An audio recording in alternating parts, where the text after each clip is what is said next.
Olá, tudo bem com você? Hoje vamos dar continuidade ao projeto Escola em Casa. Hoje mais uma aula para o 9º ano. Nós vamos continuar aí o conteúdo de radiciação. Hoje nós vamos trabalhar o conteúdo de propriedades da radiciação. Meu nome é Luan Felipe, sou professor de matemática da Rede Pública do Estado do Acre. Antes de começar o compartilhamento do slide, eu queria conversar com vocês um pouquinho sobre a definição de radiciação que a gente viu na última aula. Nós definimos a raiz enésima de um número real não negativo como sendo um b, tal que esse b elevado à potência n volta para o radical. Lá a gente definiu que a raiz sempre podia ser um número real qualquer. Só que essa definição ela traz alguns problemas. Porque veja, se eu perguntar para você qual é a raiz quadrada de 25, você me diz que é 5, porque 5 ao quadrado dá 25. Só que a gente pode refletir em cima dessa pergunta. Menos 5 ao quadrado também dá 25. Então, será que é correto dizer que menos 5 também é uma raiz de 25? E aí você deve desconfiar. Como assim? Uma pergunta vai ter duas respostas. Então, na verdade, a gente vai assumir que a raiz quadrada de 25 é 5 e não menos 5, apesar do menos 5 cumprir a definição. Só que a gente vai aceitar como definição que a raiz enésima de um número real não negativo sempre vai ser um número real não negativo, para a gente acabar com esse problema das raízes enésimas de índice par, de números positivos. Então agora eu vou compartilhar o meu slide, Então relembrando aí o que eu acabei de falar, a definição de radiciação, a raiz enésima de um número real não negativo é única, ou seja, não pode ser mais ou menos 5 a raiz quadrada de 25, é 5 e não menos 5, ok? Então vamos levar isso aí como um lema. A raiz enésima de um número real não negativo sempre vai ser um número real não negativo. Então, raiz quadrada de 36 é 6 e não menos 6. Raiz quarta de 16 é 2 e não menos 2. Ok?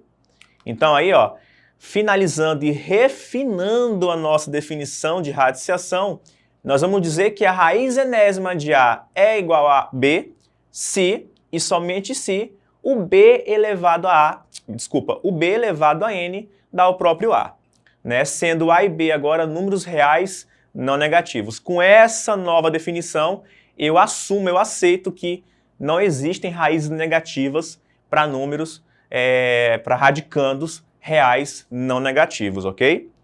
Então agora nós vamos começar a trabalhar, assim como a gente fez com a potenciação nas outras aulas, que a gente viu uma série de propriedades que facilitam as operações com potenciação, a mesma coisa nós vamos fazer aqui, só que com propriedades de radiciação. Então, em nossas propriedades, que eu vou elencar daqui por diante, a gente vai aceitar que os números reais A e B são não negativos, certo? E M, N, P serão números naturais maiores ou iguais a 2 para poder cumprir as condições de existência da raiz enésima. Então vamos adiante. Então, para não perder tempo, vamos ver a primeira propriedade. A primeira propriedade fala o seguinte, que a raiz enésima de A elevado a n é igual ao próprio A. Essa propriedade ela se justifica diretamente com base na própria definição de radiciação. Ora, a raiz enésima de A elevado a n é um número real não negativo que elevado a n dá A elevado a n. Então, por consequência da própria definição, a gente vai aceitar que a raiz enésima de A elevado a n é o próprio A.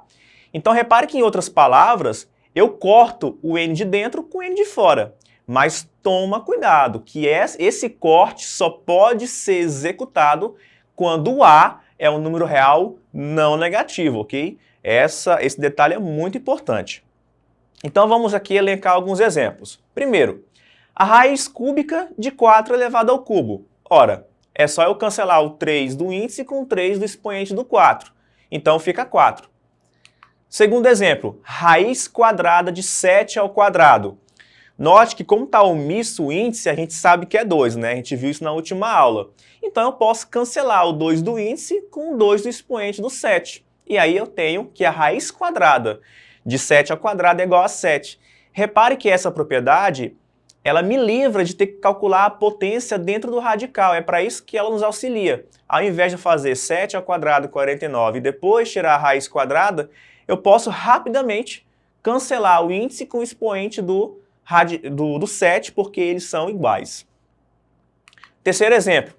A raiz nona de 0,08 elevado a 9 também dá 0,08. Eu coloquei esse exemplo aí para você perceber que qualquer número real não negativo, independente se ele é racional não inteiro, se ele é inteiro, se ele é irracional, ele vai cumprir essa propriedade. Último exemplo, né? Aí eu coloquei uma fração para você ver que também continua valendo.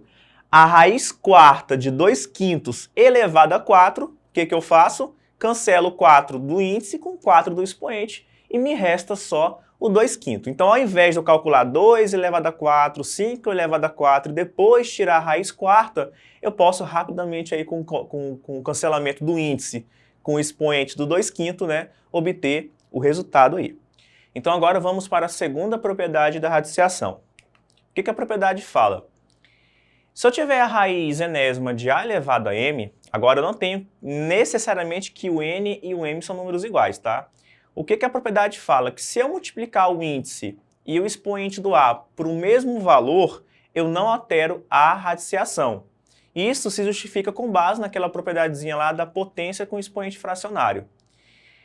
No segundo exemplo aí, da mesma propriedade, ele fala o seguinte, que a raiz enésima de a elevado a m, né, é a mesma coisa que a raiz com índice n dividido para p, e o expoente lá dentro ficar dividido por p também.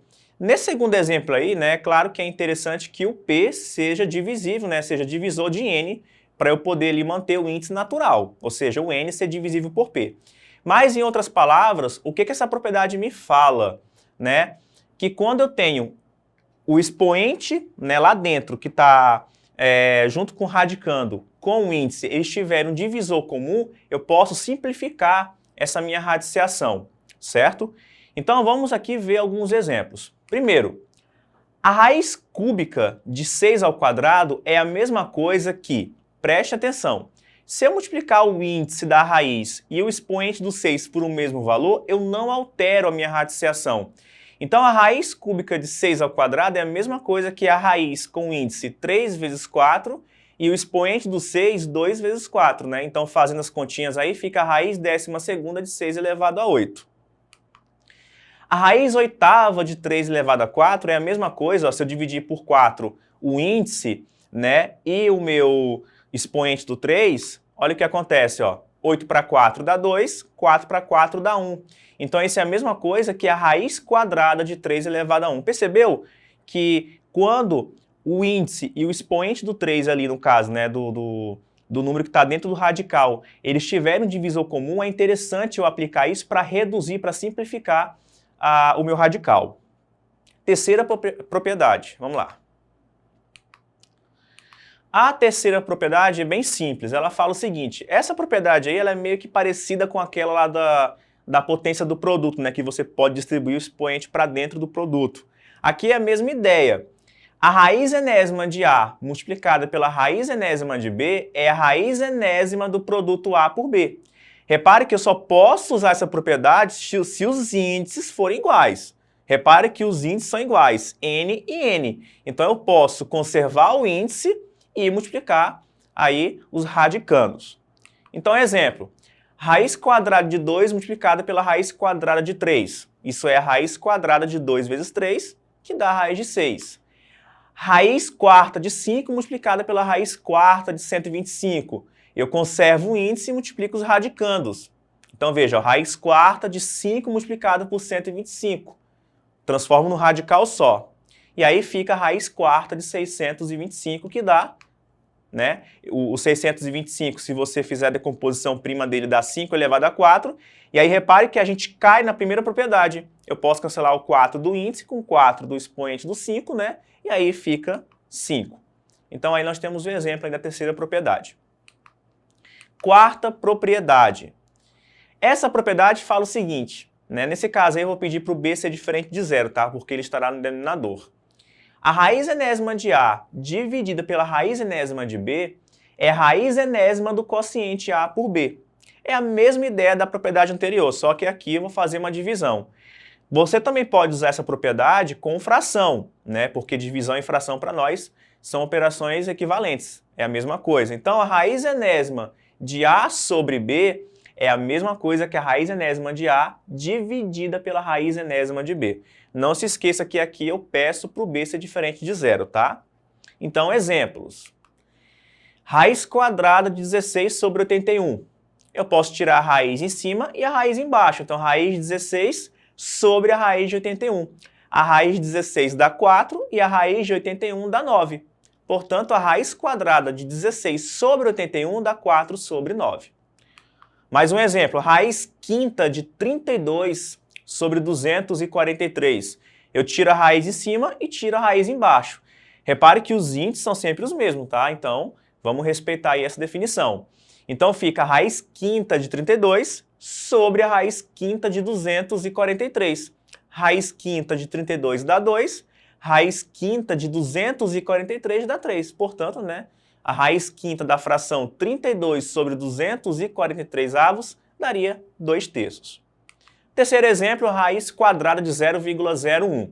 Né? 0,01 é equivalente à fração 1 sobre 100, então tirar a raiz quadrada de 0,01 é a mesma coisa que tirar a raiz quadrada de 1 sobre 100. E esse exercício aí, esse exemplo, eu peço para que você termine sozinho, tá bom? Aplicando a propriedade que a gente está vendo. Quinta propriedade. Essa propriedade ela é bem interessante. Ela fala o seguinte: a raiz enésima da raiz enésima de A é a mesma coisa que a raiz com índice, o produto dos índices anteriores, né? E eu mantenho o radicando, perdão. Então, quando eu tiver raiz de raiz, o que eu faço? Qual é a receita que eu vou seguir? Eu vou conservar o meu radicando e eu vou multiplicar os meus índices e vou compactar isso em uma só raiz. Então vamos ver exemplo aqui para ficar bem claro para você. Primeiro exemplo. Se eu tenho a raiz cúbica da raiz quadrada de 64, o que eu posso fazer? Ao invés de eu calcular primeiro a raiz quadrada de 64 e depois calcular a raiz cúbica, eu posso conservar o radicando, que é 64, e multiplicar os expoentes. Essa propriedade, gente, ela se baseia, ela se justifica por aquela propriedade da potência, em que eu conservo a base e multiplico os expoentes. Se você aplicar isso com a potenciação de expoente fracionário, você consegue demonstrar tranquilamente essa propriedade. Mas o fato é que aqui a gente conserva o radicando e multiplica os índices. Então repare, ó, a raiz cúbica da raiz quadrada de 64 seria a raiz, né, de 64. Mas que raiz? A raiz de índice 3 vezes 2, que são os índices anteriores. Então fica 3 vezes 2 dá 6. Então essa conta é equivalente à raiz sexta de 64. Né? A raiz sexta de 64 é 2, porque 2 elevado a 6 dá 64. Próximo exemplo. Repare que eu coloquei com duas raízes, mas ela continua valendo se for 3, 4, 5 raízes. A ideia vai ser a mesma, eu vou conservar o radicando e vou multiplicar os índices. Então, se eu tenho raiz quadrada da raiz cúbica da raiz quadrada de 4.096, né? Dá até um medo ali, né, de tanta raiz que tem, mas a ideia é a mesma. Eu conservo o radicando, 4.096, e multiplico os índices. Os índices são 2, 3 e 2, na ordem de fora para dentro. Então, o índice vai ser 2 vezes 3 vezes 2, né, que dá 12. Então, essa radiciação aí, ela pode ser convertida para a raiz 12ª de 4.096. Se você faz a decomposição prima do 4.096, né, fica 2 elevado a 12, aplicando aquela propriedade lá, a primeira propriedade, a gente chega no resultado, que é 2. Então, essa nossa aula hoje foi sobre as principais propriedades de potenciação. Nas aulas posteriores, nós faremos exercícios para consolidar, para usar elas, para fixar bem o conteúdo para você, tá bom? Então, depois vai lá na plataforma da secretaria, resolva os exercícios, pesquise, fale com o seu professor, tá bom? Porque a melhor forma de aprender matemática é pesquisando, é praticando. Então, fiquem com Deus e até a próxima aula.